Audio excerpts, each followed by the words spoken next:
మరాఠా సామ్రాజ్యంలో 1725వ సంవత్సరంలో అహల్యాబాయి హోల్కర్ కుటుంబంలో జన్మించారు.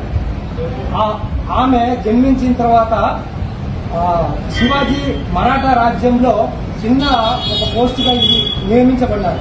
తర్వాత ఆమె యువరాణిగా ఎదిగిన తర్వాత దాదాపు మొఘల్ చక్రవర్తులైనటువంటి రాజులు ఎన్నో గుడులను ధ్వంసం చేయడం జరిగింది.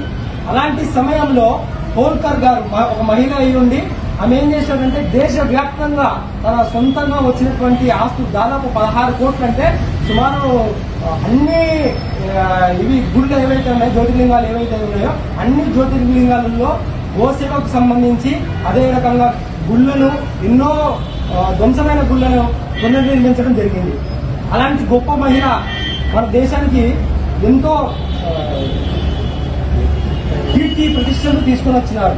అలాంటి ఆమెని ఒకసారి మనం అందరం స్మరించుకుంటూ ఆమె జన్మదినాన్ని భారతదేశ వ్యాప్తంగా జరుపుకుంటున్నాము. బీజేపీ పార్టీ అదే రకంగా ఆమె గురించి తెలియజేయడం కోసము ప్రతి గుడిలో గోశాలల్లో ఈ కార్యక్రమాన్ని ఏర్పాటు చేయడం జరిగింది. ఆమె పుట్టి ఇప్పటికి 300 సంవత్సరాలు అయింది. ఈ జన్మదినం ఎప్పుడంటే మే నెల 31వ తారీఖు రోజు ఆమెది జన్మదినం. అయితే మన భారతీయ జనతా పార్టీ ఈ నెల 21 నుంచి 31 వరకు ఆమె జయంతి ఉత్సవాలను జరిపించాలని చెప్పి మనము కార్యాచరణలో మొదలు పెట్టుకున్నాం. 21 నుంచి కూడా ప్రతి జిల్లాలో ప్రతి మండలంలో కూడా ఒక కార్యక్రమము అహల్యాబాయి గురించి తెలియజేసుకోవడానికి మనకు కార్యాచరణ జరుగుతుంది.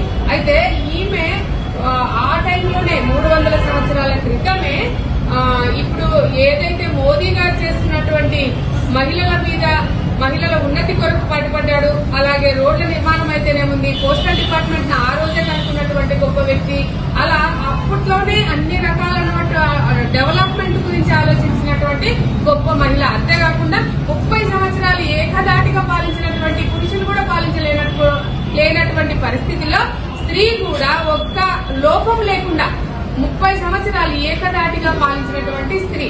ఇవాళ మనం ఈమె గురించి తెలుసుకోవాలి అని అంటే మోదీ గారు కూడా ఈమె ఆలోచనల్లోనే అతను పోతున్నారా అనే విధంగా ఇవాళ జరుగుతున్నటువంటి పరిస్థితి. కాబట్టి ఇంత గొప్ప వ్యక్తి గురించి ప్రతి మహిళ తెలుసుకోవాలి, ప్రతి పురుషుడు తెలుసుకోవాలి.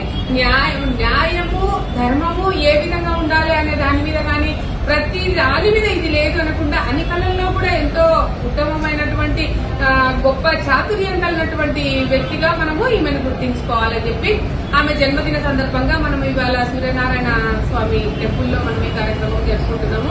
ఈ కార్యక్రమానికి విచ్చేసిన మన మహిళలైతేనేముంది, మన పార్టీ నాయకులైతేనేముంది, వీరందరికీ ధన్యవాదాలు తెలుపుకుంటూ జై హింద్, జై భారత్. సార్ మీరు చెప్పండి.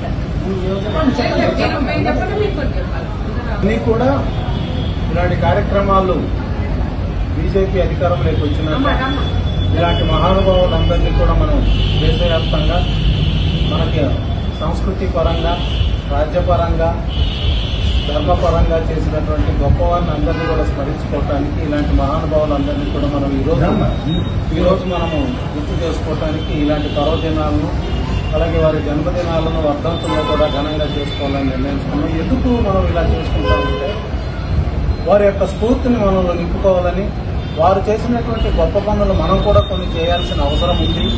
దేశము పరాయి పాలనకి దిగిరాకుండా, పరాయి మతంలోకి వెళ్లకుండా ఉండాల్సిన అవసరము, అగత్యం నేడు బాగా కనిపిస్తుంది.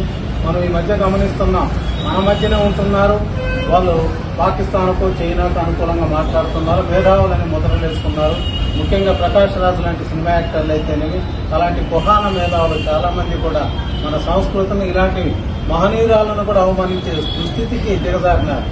కాబట్టి మనం ఇవన్నీ తెలుసుకోవాలి, చరిత్ర తెలుసుకోవాలి, మన సంస్కృతి తెలుసుకోవాలి. అలాగే ఆధునికంగా పారిశ్రామిక అభివృద్ధిలో కానీ, టెక్నాలజికల్ అభివృద్ధిలో కానీ మనం ఎప్పుడు వెనకబడకూడదు. అట్లా అని చెప్పేసి గతాన్ని మర్చిపోయి మన సంస్కృతికి తిలోదకాలు ఇవ్వకుండా మనల్ని మనం రక్షించుకోవాల్సిన అవసరం, మన దేశ సంస్కృతిని రక్షించుకోవాల్సిన అవసరం, మన చరిత్రను కాపాడుకోవాల్సిన అవసరం ఎంతైనా ఉంది. దానికి అనుగుణంగానే ఇలాంటి కార్యక్రమాలన్నీ కూడా ఇప్పుడు మళ్లీ తిరంగా యాత్ర అని చెప్పేసి మన ఆపరేషన్ సింధూర్లో జరిగిన విజయానికి అనుగుణంగా మన తిరంగా యాత్ర అని చెప్పి కార్యక్రమం బయట చేపట్టుకున్నాం. ఇలాంటి యాత్రలన్నీ కూడా మనలో స్ఫూర్తి నింపి మనల్ని ఆ వైపు, దేశభక్తి వైపు, ధర్మం వైపు, న్యాయం వైపు నడిపించాలని కోరుకుంటున్నాం. Thank you. జై భారత్.